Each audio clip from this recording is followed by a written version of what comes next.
guys, I'm out just enjoying this beautiful day. If you're in the snow right now, I'm sending warm vibes to you guys through the screen. We've had a really great few days here weather-wise, and we've got a couple more left. Low to mid 70s, nice little breeze. It feels like spring. I know it's not yet. Starting Monday and then Tuesday and then Wednesday, we're going to be getting a lot more rain. So just trying to take every bit of time out here as I can. We're going to be leaving the second half of this week, so I'm trying to get as many things done as possible, as many videos filmed in a day as possible. A couple of you asked why the homestead videos have gotten shorter. And yeah, the past few have been shorter. I've been trying to get back into the mode of filming 4 videos a week, 2 for each channel. And I don't know that I've ever done that. Last year at this time, I might have been doing 1 per week for the homestead channel. I don't even know if I was doing that at this time last year. I know in the springtime it picked up a little bit. So just trying to balance that. And right now I'm getting there. These videos will get longer. I don't know how long today's is going to be though, since I am cramming 4 videos into a couple of days. But today I'm going to be cleaning out these strawberry beds. Strawberries at this time of year look atrocious, and they just need to be cleaned up a little bit. Oh, here it is. A lot of dead leaves that need to be removed. A lot of these runners have rooted into the ground and into this pot, which I did on a video months ago. I did get in here and clean out our asparagus, so they've already put up a bunch of new shoots. More on the way. I want to show you my seedlings that I've had growing indoors. Oh, and look at the ranunculus bed. Filling in. I don't know that the pansies I bought to put around them are going to be done in time for these to start blooming. Grow lights are off right now because it's daytime, but this is all I've got. So 1, 2, 3, 4, 5, 6, 7, 8, 9, 10, 11, 12, 13 or 14. So I'd have enough, but man, they're so small. Unless they really speed it up, the ranunculus are going to beat them. So here's a bunch of snapdragons and some more snapdragons, different varieties. These are delphiniums. Not 100% germination with these. And some verbena and foxglove. And then here I've got the tiny Tim tomatoes. I'm going to be using these in a project. I've got cucumbers because people on Next Level Garden have been wanting a cucumber growing guide, so I thought I'd get these started nice and early. And then we've got some paste tomatoes here that I started in this tray versus the red cup, and I'm going to transplant them into a red cup so that I can fill in around these stems. Always trying new things. Speaking of new things, Daisy's definitely enjoying her time in the pasture these last several days. She's loving all the green grass. Got lots more up here in the new pond area. Lots of grass over here next to the vegetable garden. And then even more over there in the new side of the property. So hopefully rotating around all those areas. By the time she's done with one, the first area will be back to tall grass again. So that's the plan, especially when we get the whole pasture done, is to have grass be the majority of her diet. We don't have enough for it to be 100% of her diet, and that's where alfalfa will come in. And that way, you've heard me talk about grazon before. Grazon will not be an alfalfa because alfalfa is not a grass, it's a broadleaf. So grazon would actually kill the alfalfa. So we could buy alfalfa, not have to worry about grazon in it. Sorry about the noise, we've got like tree trimmers or something across the street. So between the grass here and alfalfa being purchased, hopefully that would be a great 100% fully inclusive diet that she wouldn't need much supplementation. She does have a mineral block for trace minerals and things. I mentioned before the septic was taken care of. When they were here, I mentioned we were going to be getting a well drilled, and he said, just know that to get a permit for that, it has to be at least 100 feet away from your leach lines. So that would basically put it way down behind Daisy's corral by the street. What he said is that could be a good thing because that's the lowest part of the property. And across the street here, that is actually a designated flood zone.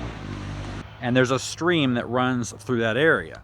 And so what he was saying was that people across the street, their groundwater is actually really shallow, like 10 or 15 feet. Now that could be, I don't know anything about drilling a well, but I'm thinking that could be a good thing for us because, you know, the deeper you have to drill, the more expensive it is, right? So the groundwater is only 10 to 15 feet. Obviously, they'll need to dig much deeper than that, but they're not digging 1,000 feet. All right, I changed clothes. I got to head out and do a couple errands first. But before I forget, we are looking for your comments down below or questions. Emily and I want to do a video for you to kind of get to know us better. There's lots of new people here. So ask anything in the comments. Nothing's off limits. Doesn't mean we're going to answer them. But ask anything you want to find out more about us, our family, our animals, our home, our past. Whatever you want to know, leave it down in the comments. And probably the next video, we'll tackle some of those questions. I'm not sure what just happened. Hi, Daisy. What are you doing out? How did you get out? Okay, her corral is closed, and yet she's out. And where is my guardian dog? Oh, nice of you to join us. So you're probably going to be more of a problem right now.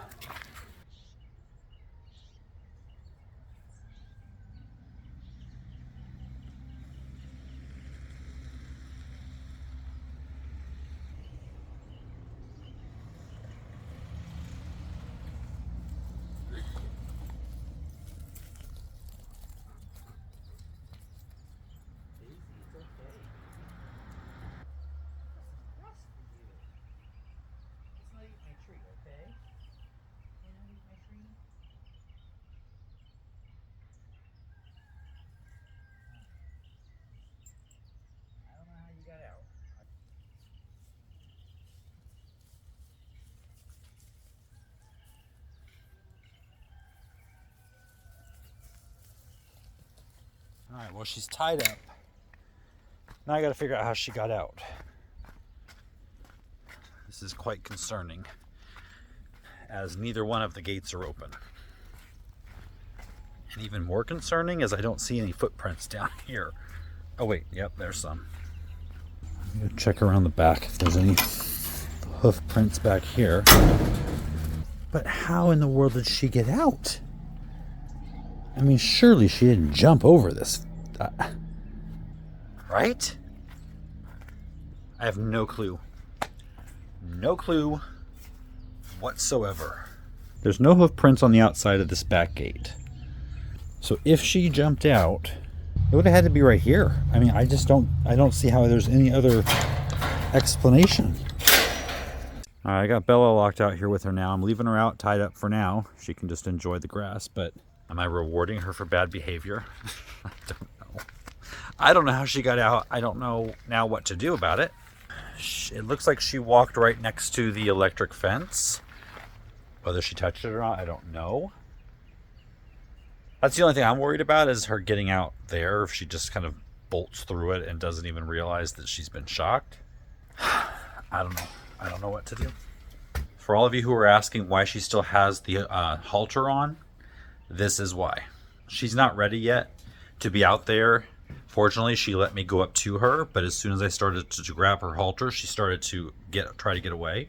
Now, I guess if this happens a few more times and I find that she doesn't run away before I get to her, I could always slip something around her neck in place of the halter. So we'll see. Maybe this is a learning experience, but I got to find out how she's getting out.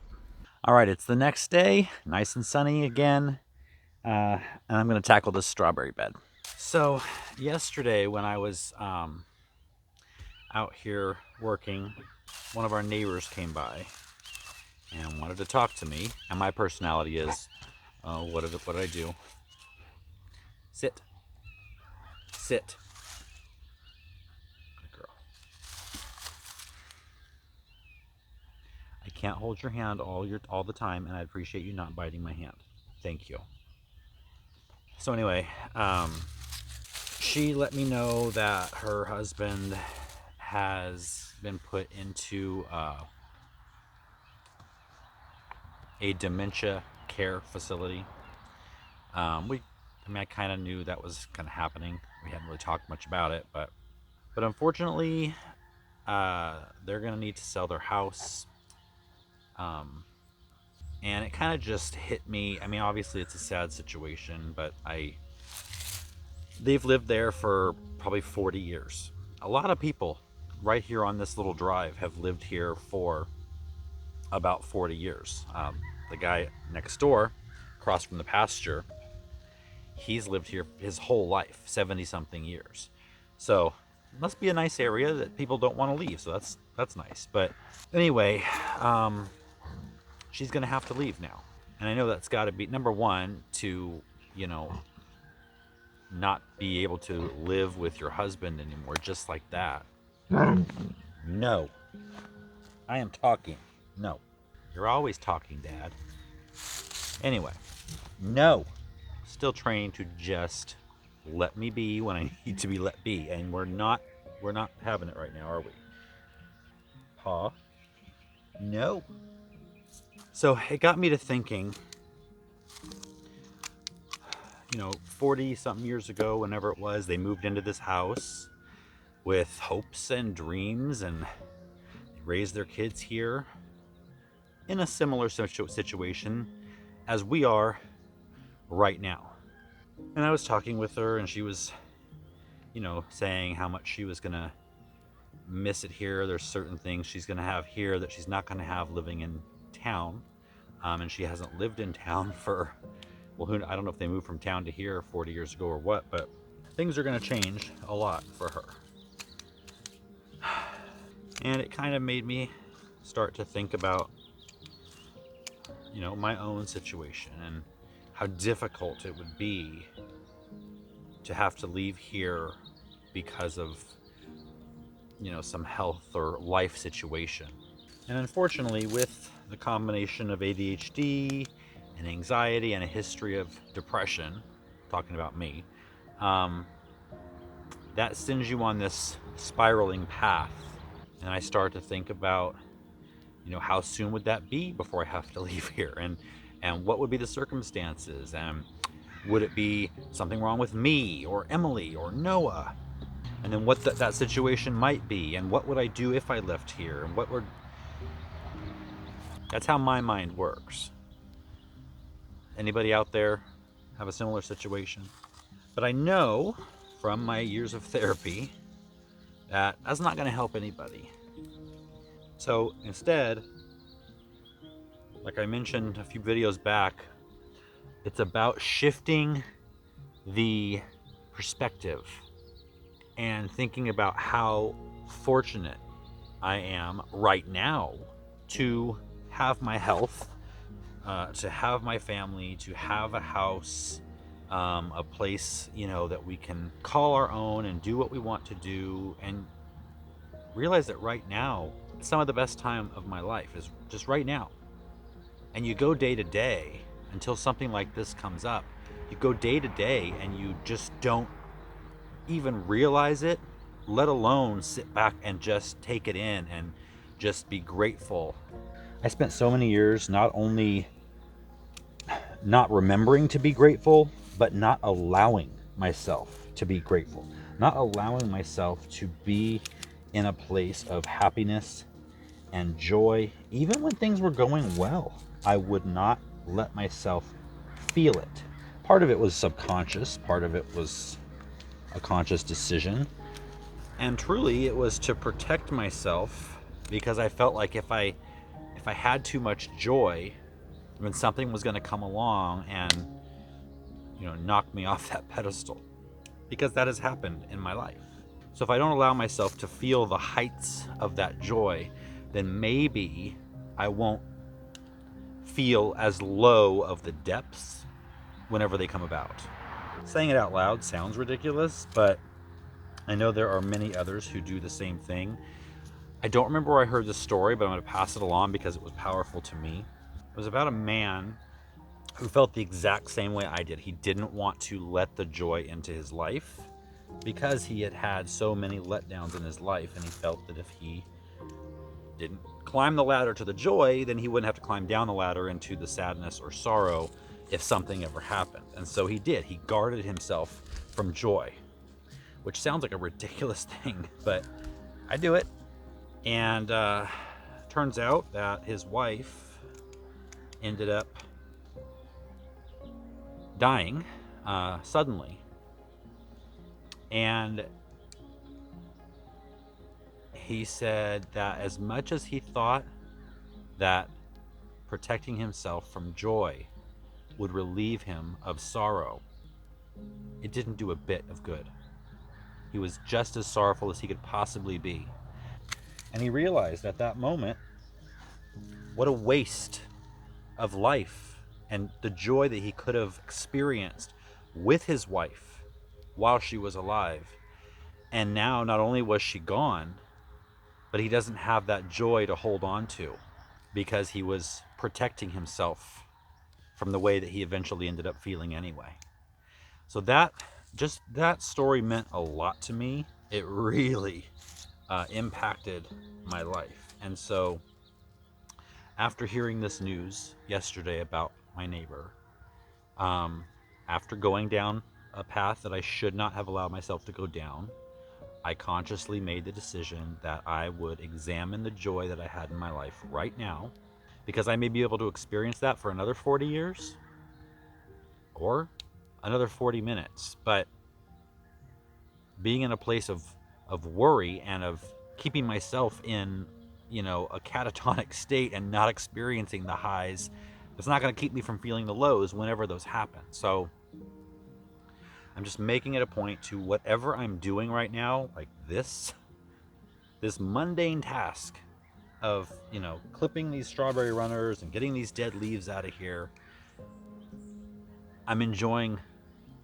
the blue sky, the sunshine on my skin, being with you guys, and just living my life. And if a feeling of joy starts to overtake me, I'm not going to shut it down. Bring it on. I'm going to try to be as joyful as I can, because we never know when life's going to throw us a curveball. And keeping myself from joy now is not going to alleviate the pain later. All right, so I turned off the camera to really practice what I preach. I turned on some music, and I just enjoyed being out here and getting this job done. How much better does that look? So I basically took out everything dead. I took out any runners, even if they weren't rooted into the ground.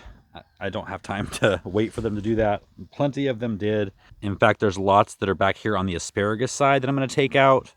I haven't taken out the ones in the path yet, but for both of those, I'll dig them up, clean them up, and move them elsewhere into another bed. Maybe up in the new vegetable garden and the cottage garden. We'll see. By the way, I know in the last video it was Bella's birthday, and I said I had something coming up, was a surprise for her later in the video, and I filmed it, but I totally forgot to put it in. So for those of you who were wondering, she got some of the leftover brisket from the video before that. All right, Bella gets her birthday meal. Let's go outside. Come on. There we go. So this is some brisket that we had left. Kind of the drier pieces. But you don't care, huh? You don't care. Okay. Happy birthday. All right. Yum, yum.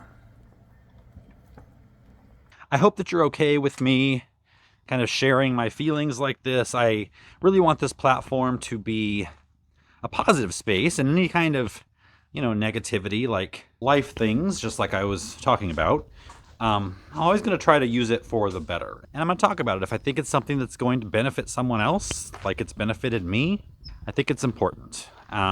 If you're not here for that, you can either skip over it or watch somebody else's channel, I guess. But I got to be me. And I'm thinking if you are still here, you're probably okay with that. I'll see you guys on the next video.